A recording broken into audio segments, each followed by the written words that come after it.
Good morning everyone. In this lecture I will explain switching characteristics of thyristors or SCR, silicon controlled rectifier.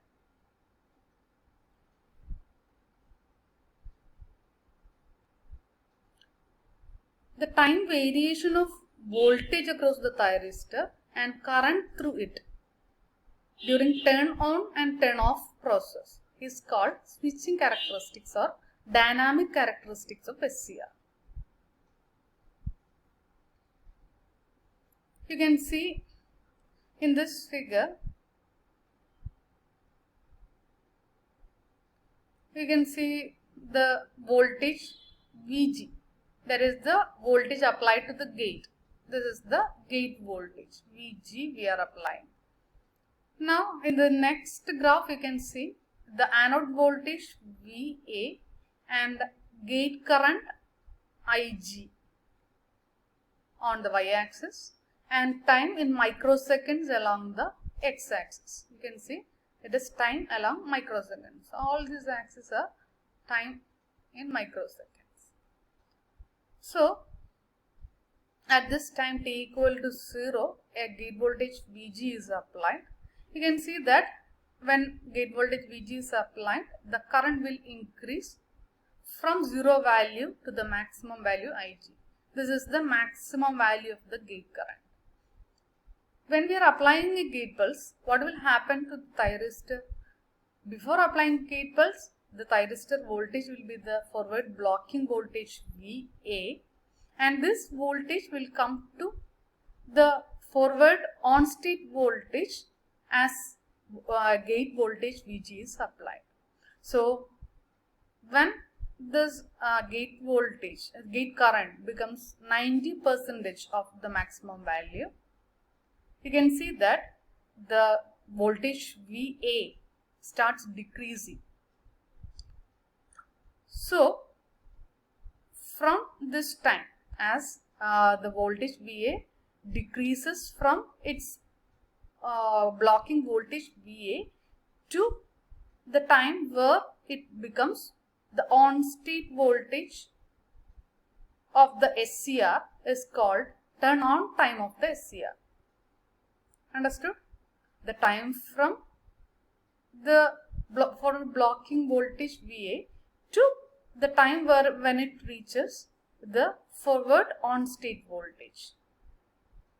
From blocking voltage to the on state voltage. That time is called the on time of SCR. So that is divided into 3 sections. First one, the delay time Td. This is the delay time Td. Delay time is the time taken from the instant when the gate current becomes 90% of the final value to the instant when the voltage becomes 90% of the forward blocking voltage. This time interval is called the delay time. Now comes rise time. This is rise time.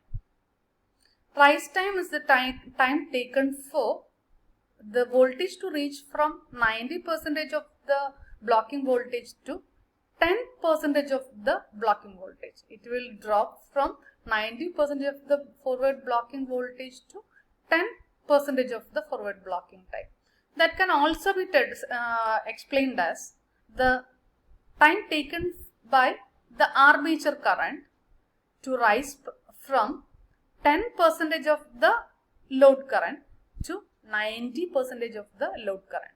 This gives the anode current first till the gate current reaches 90%.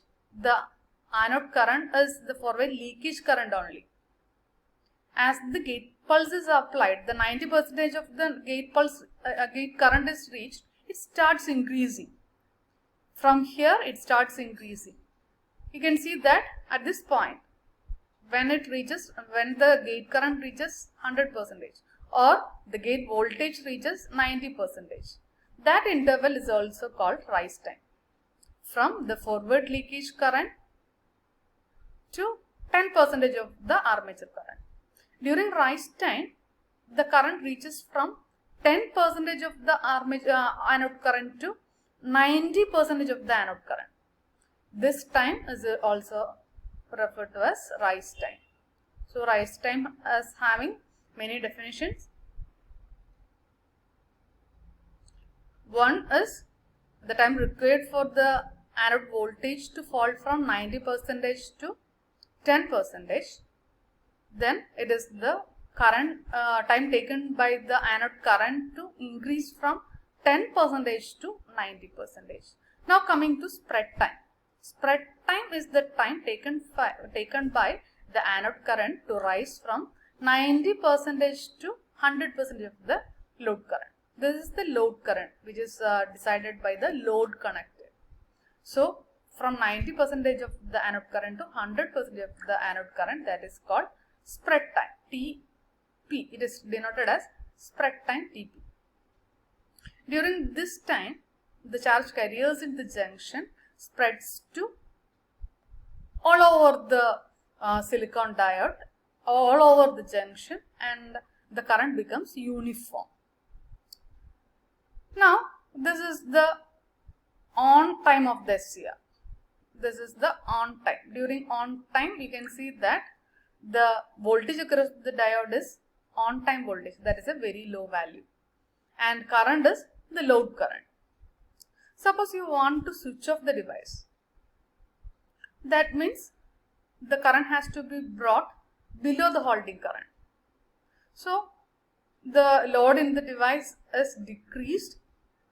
At time t1, the load is made equal to, the load current is made equal to 0. But due to the presence of the charge carriers at the junctions J1, J2 and J3 in the 4 layers, PN layers, due to the presence of the charge carriers, the current cannot come to 0. It will increase in the reverse direction. That is, a reverse current will flow through the SCR. So the forward blocking capacity is not obtained during this time. Even when the current is made equal to 0, forward blocking capacity is not retained. That means if you increase the load current, it will increase. Forward blocking capacity means once it comes to off state, it will not conduct without a gate pulse. But here, even if we bring that current to 0, it will not get the blocking capacity. So it will decrease with the same di by dt slope up to a point where we are applying a negative voltage. So in order to get the forward blocking capacity, the voltage across the capacitor is made reversed. So when this reverse voltage is obtained, the current starts decreasing, because during this time the charge carriers recombines. So up to T3,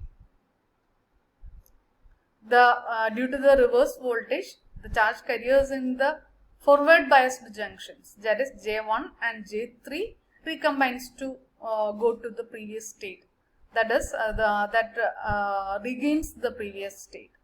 But even in that time, the charge carriers in the junction J2, which is reverse biased, which is to be reverse biased, that is not regained. So the reverse voltage, a small reverse voltage, is applied up to T4, so that the charge carriers in the junction J2 also gets recombined to get the previous state. That is forward, it will regain the reverse blocking state. So from T1 to T4, it is the off time, the time when the current becomes 0, to the time all the carriers in the 3 junctions recombines to the previous state. That time is called off time of the SCR. That is divided into 2. First is reverse recovery time, that is time from T1 to T3, and T3 to T4 is gate recovery time. During this time, the charge carriers in the gate, that is the that is the junction J2 that regains during T3 to T4. So it is the sum of reverse recovery time plus gate recovery time. So an additional time interval T4 to T5 is given so that complete recovery, that is after this time T5 we can apply another pulse so that it can be turned on, that can be, the thyristor can be controlled. So a reverse voltage due to the power circuit that is given, that is shown by the dotted line. After this time Tc, that is denoted as commutation time. After this time Tc, another pulse can be applied to turn on the SCR, that is it regains the forward blocking capacity.